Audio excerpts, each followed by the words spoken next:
माँ की ममता। एक छोटे से कस्बे में समीर नाम का एक लड़का रहता था। बचपन में ही पिता की मृत्यु हो जाने के कारण परिवार की आर्थिक स्थिति बड़ी दयनीय थी। समीर की माँ कुछ बड़ी पढ़ी लिखी जरूर थी, लेकिन उतनी पढ़ाई से नौकरी कहाँ मिलने वाली थी। सो घर घर बर्तन मांजकर और सिलाई बुनाई का काम करके किसी तरह अपने बच्चे को पढ़ा लिखा रही थी।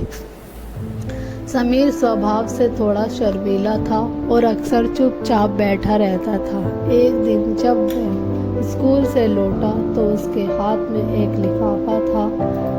उसने माँ को लिफाफा पकड़ाते हुए कहा, माँ, मास्टर साहब ने तुम्हारे लिए ये चिट्ठी भेजी है, जरा देखो तो इसमें क्या लिखा है। माँ ने मन ही मन चिट्ठी पढ़ी और मुस्कुरा कर बोली, बेटा, इसमें लिखा है कि आपका बेटा काफ़ी होशियार है।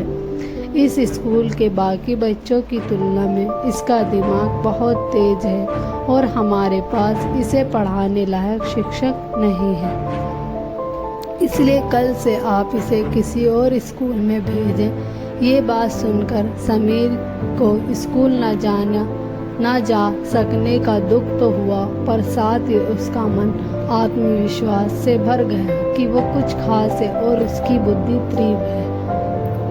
माँ ने उसका दाखिला एक अन्य स्कूल में करा दिया। समय बीतने लगा। समीर ने खूब मेहनत से पढ़ाई की, आगे चलकर अपनी सिविल सर्विस परीक्षा भी पास की और IAS ऑफिसर बन गया।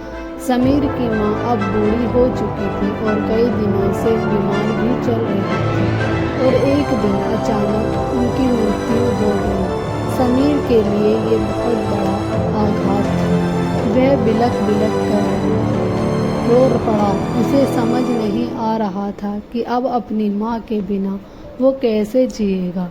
रोते रोते ही उसने माँ की पुरानी अलमारी खोली और हाथ में उनकी माला, चश्मा और अन्य वस्तुएं लेकर चूमने लगा।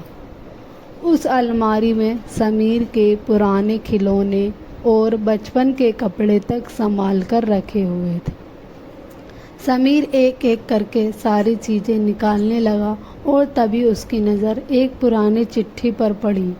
दरअसल ये वही चिट्ठी थी जो मास्टर जी ने उसे 18 साल पहले दी थी। नम आंखों से समीर उसे पढ़ने लगा। आदरणीय अभिभावक, आपको बताते हुए हमें अफसोस हो रहा है कि आपका बेटा समीर पढ़ाई में बेहद कमज़ोर है और खेल कूद में भी भाग नहीं लेता है।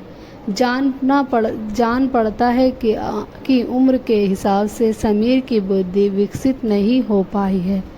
हम इसे अपने विद्यालय में पढ़ाने में असमर्थ हैं। आपसे निवेदन है कि समीर का दाखिला किसी मंद बुद्धि विद्यालय में कराएं अथवा खुद घर पर रखकर इसे पढ़ाएं। समीर जानता था कि भले अब उसकी माँ इस दुनिया में नहीं रही, पर वो जहाँ भी रहे उनकी ममता, उनका आशीर्वाद सदा उस पर बना रहेगा। माँ से बढ़कर त्याग और तपस्या की मूर्त भले और कौन हो सकता है। हम पढ़ लिख लें, बड़े होकर कुछ बन जाएं, इसके लिए वो चुपचाप ना जाने कितनी कुर्बानियाँ देती है। अपनी ज़रूरतें मार कर हमारा शौक़ पूरा करती है। यहाँ तक कि संतान बुरा व्यवहार करे तो भी माँ उसका भला ही सोचती है। सचमुच माँ जैसा कोई नहीं हो सकता।